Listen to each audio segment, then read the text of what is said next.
Vous êtes bien à l'écoute de Radio Panique.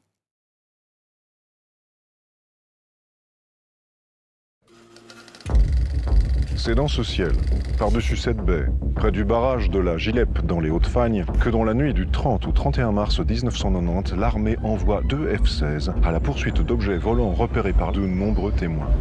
Le phénomène donnera lieu à des rapports écrits qui mentionnent des prouesses techniques défiant toutes les notions fondamentales de physique connues. On parle d'objets volants non identifiés, des ovnis, dans le ciel belge.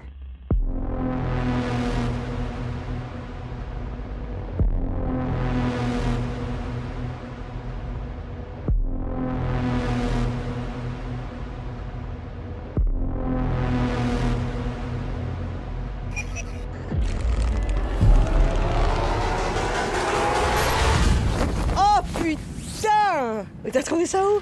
Ah, je te raconterai. An independent journalist. A journalist. A journalist. Mark Varenberg. Mark Varenberg. Mark Varenberg. Investigated this phenomenon and mysteriously disappeared. J'avais 16 ans quand la police nous a annoncé qu'il avait disparu. Ça fait 27 ans que j'essaye de comprendre ce qui s'est passé.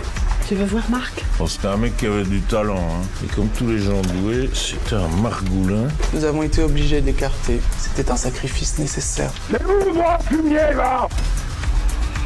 Bon, la période était un peu bizarre, hein. J'avais la chute du mur, Berlin, tout ça. Mais ça, c'est un croquis, mais à travers toute la région de Penn, tout le monde va vous dessiner ça, hein. Des gens qui se connaissent pas. C'était énorme. Assez sombre. Plus ou moins la forme d'un trio. Donc ça aurait pu être n'importe quoi. Un oiseau, un ballon, Superman. Oh, that's my boy! You want to try? On pourrait quand même essayer de comprendre leur démarche. Mais y a rien à comprendre, putain! Même la nuit, je sens comme si introduisait leurs doigts dans ma tête. Where are you now, Mark? Where are you now?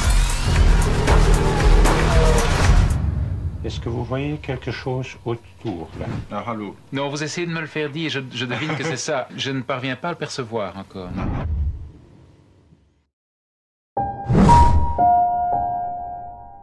Salut, c'est Baude et je suis accompagné d'un Jérôme Van de Watein. Bonjour Jérôme. Bonjour. Réalisateur du film de Belgian Wave. Alors, qu'est-ce que The Belgian Wave pour les personnes qui ne connaissent pas? The Belgian Wave, c'est votre deuxième film après Split and Spliff. Et le petit résumé, le petit spliff, hein, voici le deuxième méfait complètement punk, psychédélique et délicieusement barré de notre Jérôme Van de Watein. Moi j'ai vu le film. Et je suis bien d'accord. C'est complètement barré et c'est vraiment ce que j'aime et c'est vraiment ce que j'attendais dans le bif. Oui, vas-y. Et c'est vraiment ce que j'attendais au niveau du festival du bif. Je vais vous mettre dans le film coup de cœur. Voilà. Oh, je vous mets dans le film coup de cœur et franchement j'ai bien apprécié. Je vais être honnête, je ne l'ai pas vu hier soir parce que j'étais fatigué. Donc j'ai été le voir en point presse. Donc là je peux poser mes questions à chaud. Alors pouvez-vous vous présenter et parler de votre rôle dans Belgium Wave? Alors moi je suis Jérôme, le réalisateur. Je suis accompagné de Karim Barras, le comédien principal du film. Tout à fait, c'est moi. Qui interprète donc le personnage de Elzo, qui est une sorte de journaliste dans le style Gonzo, un peu à la Hunter S. Thompson, qui enquête en fait sur son parrain, sur un fait qui est la vague belge, en fait, qui est une vague d'observation d'OVNI qui est apparue entre 89 et 91. Ouais. Et voilà, et donc Karim est à la recherche de son parrain et il va emprunter des chemins qui sont pas très traditionnels, on va dire. Effectivement. Alors, dans l'inspiration et le développement, qu'est-ce qui vous a inspiré à créer un film basé sur la vague belge? Alors en fait, on est venu me chercher pour faire ce film. C'est la boîte de production Take 5 qui est venue avec un pitch. Comme ils avaient vu que j'avais déjà fait un documentaire fiction avec Spit and Split, ils m'ont demandé de faire ça sur la vague belge et le sujet me parlait énormément. Et j'ai voulu juste prendre un autre angle en fait. Donc déjà Split and Split jouait sur l'ambiguïté réalité-fiction. Et ici, on a pris un autre angle. Donc on a joué avec des images d'archives. Il y avait vraiment une volonté de parler d'une Belgique peut-être un peu oubliée. Et du coup, par ce biais-là, qui moi me permettait de parler d'une scène alternative belge qui m'est chère et que j'ai voulu mettre à l'écran en fait.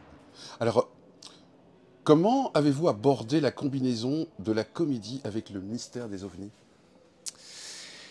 Alors ça a été en fait une écriture en 3 temps. Donc on a vraiment eu le scénario, et puis après on a réécrit avec les comédiens en prépa, et puis au tournage, et puis au montage encore. Et en fait très vite on s'est rendu compte vu qu'on était dans une production légère, donc c'est-à-dire avec très peu de moyens, on a vraiment pris la liberté qui nous était donnée. Et on s'est permis en fait de faire plein d'expérimentations au tournage, déjà même en répète. Et Karim a une force de proposition énorme. Et donc du coup, on a vraiment cherché ensemble le ton. Et voilà, je pense que... Oui, et puis surtout, et puis aussi le sujet même se prête à ça, parce que on est toujours au bord de la comédie quand on entend des gens parler des ovnis, etc. On ne sait jamais si... Voilà, c'est très attendrissant, là on voit dans les images d'archives, dans le film, etc. Puis ça fait rire en même temps, et puis en même temps il y a des gens qui prennent ça très sérieusement aussi, donc c'est vraiment en raccord avec le sujet du film. Au niveau du processus de création, quels ont été les défis les plus importants lors du tournage de Belgium Wave? Alors, c'est certainement la combinaison du temps et du budget. Donc, on avait 300 000 € pour le faire. Donc, c'est une production légère. Et on avait 20 jours pour le tourner. Et donc, en moyenne, on devait faire 3 à 4 décors par jour. Et donc, c'était en fait de pouvoir enchaîner rapidement les scènes et s'assurer qu'on ait tout dans la boîte pour pouvoir enchaîner avec le reste et puis les jours qui viennent après. Donc ça, c'était vraiment le gros challenge, notamment la scène de la cérémonie qui a été tournée en une nuit. Et donc, il y avait vraiment toute une chorégraphie avec des danseurs, il y avait des effets spéciaux au plateau, il y avait beaucoup de figurants à gérer. Et les comédiens principaux qui devaient vraiment donner une émotion énorme. En plus de ça, avec la difficulté qu'ils étaient masqués, donc tout passait dans le regard. Donc c'était une scène assez complexe, mais voilà, moi j'en suis super fier de cette scène. Je crois qu'elle fait quand même bien son effet à chaque fois. Et toujours dans ce processus, alors comment vous avez travaillé avec les acteurs pour développer leurs personnages? En fait, Jérôme, il est parti d'une proposition et comme il expliquait tout à l'heure, en fait, nous, on a un petit peu rajouté, reproposé à partir de ça. Et Jérôme est très à l'écoute il est à la fois très précis dans ce qu'il veut, mais en même temps très à l'écoute de ce que tout le monde propose. Pas que les acteurs d'ailleurs, tout le monde dans l'équipe. Et donc, c'est une dynamique de travail où tout le monde peut proposer beaucoup de choses et c'est ça qui fait que tout le monde est très impliqué. Donc, on a travaillé en essayant d'aller encore plus loin toujours par rapport à la proposition de base. Ça se faisait assez naturellement. Oui, c'est ça. C'est vraiment un processus hyper organique en fait. Tout le monde se renvoie à chaque fois cette énergie et on fait une petite œuvre, enfin une sculpture ensemble. J'aime bien cette idée-là en fait. Ouais. Alors hier, c'était la première. Hein. Alors comment le public du BIF a-t-il réagi au film? Magnifique. Enfin, le public du BIF était ultra accueillant, c'était magnifique comme projection. Et voilà, évidemment, il y a beaucoup de gens que le public du BIF connaît dans le film, et puis même les références. Enfin voilà, si ça ne marchait pas avec le public du BIF, ça aurait été quand même un petit peu triste. Ça aurait été vraiment une mauvaise soirée pour nous. Ouais. Mais c'était le contraire, c'était vraiment un très très très très bel accueil. Okay. Y a-t-il eu des réactions inattendues ou des interprétations surprenantes du film? Alors moi je ne suis pas resté pendant toute la séance parce que je devais me préparer pour le concert d'après, mais de ce que j'en ai entendu, en fait, moi ce qui m'a surpris c'est à quel point le public a vraiment respecté le film, parce qu'au BIF ça passe ou ça casse. Si les gens s'emmerdent, ils commencent à vraiment causer et à vraiment bien déglinguer le film. Et ici, je crois que c'est vraiment, de ce que j'en ai entendu, en tout cas, c'est vraiment resté extrêmement bon enfant et très à l'écoute, très respectueux de ce qu'on a proposé. Et je pense que le film, justement, qui commence de manière très comique et puis qui bascule vers vraiment quelque chose de presque métaphysique, je pense que ça a bien fonctionné. Donc les gens étaient fort réceptifs. Ouais, réceptifs, ouais, tout à fait, ouais. Alors, justement, on va parler des aspects techniques. Est-ce que vous pouvez un peu parler de la direction artistique et du choix des lieux de tournage? Alors, parce qu'il y a quand même des endroits qui sont chouettes, je trouve. Voilà, en fait, c'est que j'ai voulu filmer un petit peu. On a filmé entre Bruxelles et Charleroi parfois. Du coup, je voulais recréer un peu notre ville à nous, qui serait une sorte de fantasme de la Belgique, qui n'existe pas vraiment. Donc on est dans un univers très solaire, très coloré. Et voilà, donc en fait, ce que je voulais, c'était vraiment faire référence à tous ces films de genre qui m'ont fort inspiré. Et de montrer un autre angle de la Belgique, donc déjà avec le sujet, puis avec la forme aussi. Et donc on s'est surtout extrêmement amusé avec Jean-François Awad, le chef opérateur, avec tout le monde. En fait, on a vraiment essayé de trouver la bonne, le bon degré en fait pour parler de ce trip. Et de montrer une autre facette de la Belgique, quoi. Filmer un petit peu à l'américaine à certains moments. Oui, il y a aussi une scène aussi à l'américaine que j'ai trouvée assez marrante, avec cette fameuse... C'était une Sirocco, je crois, c'est ça? Ouais, tout à fait. Voilà, donc j'étais un peu choqué de revoir comme Sirocco, ouais. Et une Chevrolet corbillard rose. Oui, c'est ça. Alors... Bon, vous avez parlé que vous avez fait le concert hier en plus, et justement, comment la musique et le design sonore contribuent-ils à l'atmosphère du film? Alors pour moi, c'est une partie extrêmement importante. Depuis le départ, c'était une intention de base. Donc c'est Yannick Frank qui signe la soundtrack du film, donc avec son nom Raum. Et ce qui m'intéressait en fait, c'est qu'il a vraiment toute cette culture expérimentale, dark wave, très nostalgique, et en même temps je voulais un son moderne, donc vraiment pour relier les deux époques. Ouais, on sent qu'il y a du vieux et du nouveau. Exactement, et le film est vraiment comme ça. Et en plus de ça, le son a été peaufiné par Daniel Breuiland, qui a travaillé avec Hélène Catet, Bruno Forzani, et qui nous a vraiment amené une dimension en plus. Et c'est ça que je voulais, c'était... en partie par la contrainte budgétaire, c'était de donner l'impression qu'on était dans quelque chose de plus gros, et en même temps de briser un peu ce quatrième mur, et que le cerveau soit emmené dans la salle vraiment autre part que juste sur la toile, en fait. Quel message ou thème espérez-vous que les spectateurs retiennent après avoir vu le film ?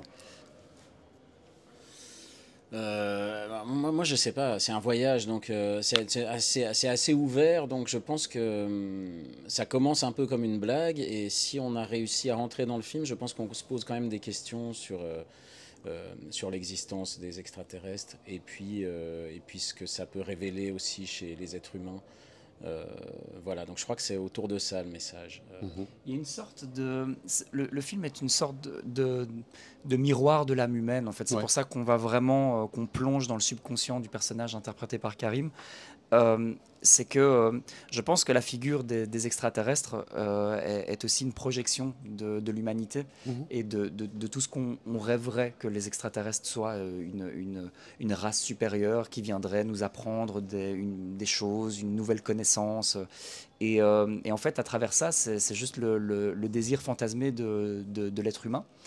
Et avant tout, au lieu de parler des extraterrestres, j'avais surtout envie de parler d'êtres humains. Et donc, on regarde toujours vers le ciel et on pense que les réponses seront dans le ciel, alors que très souvent, elles sont en nous.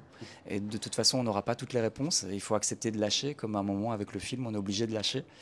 Et c'est pour ça que je voulais terminer de manière plus intimiste à la fin. Alors, comment, justement, le film aborde-t-il la question de la vérité et de la réalité ?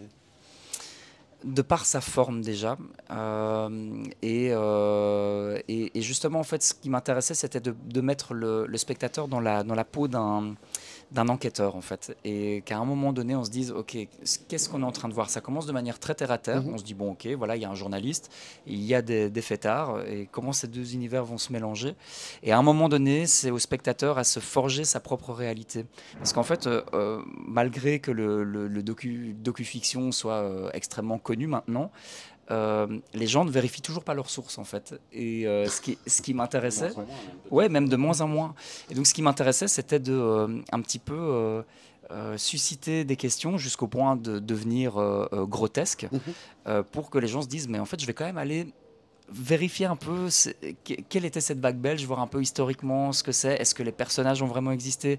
Karim, son personnage est inspiré d'une sorte de phénomène bruxellois qui s'appelle Elzo, qui est un graphiste. Et c'est une sorte de... Je pense que je dois le connaître. Voilà. Et c'est une sorte de biopic mythomane sur lui. Et donc c'était vraiment je veux dire, l'impulsion qui a donné une idée pour ce personnage. Et puis Karim en a vraiment fait quelque chose de tout à fait nouveau. Alors,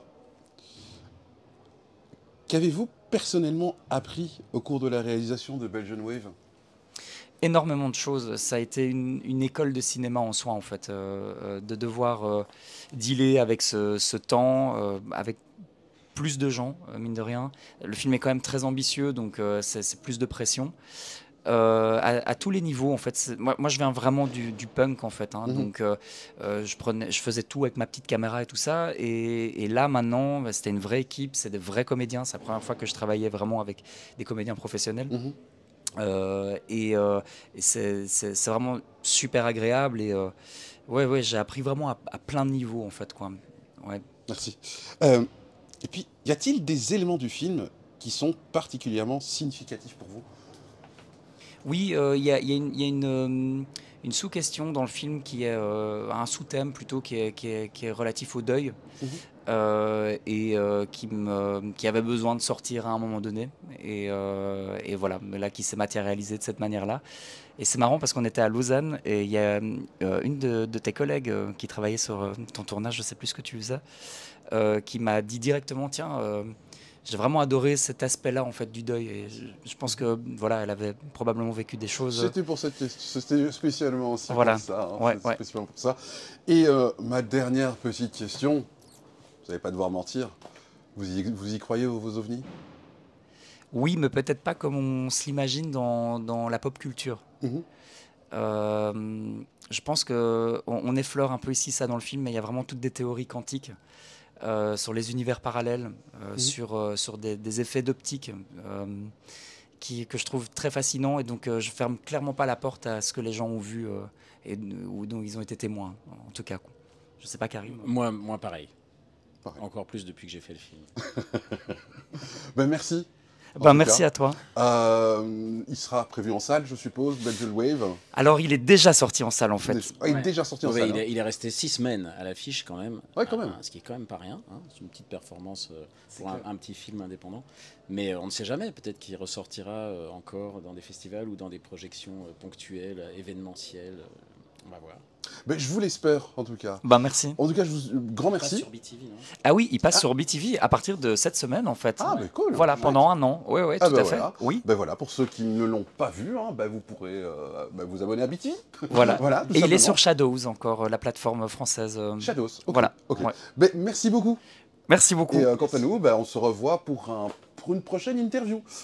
À tout bientôt sur les réseaux.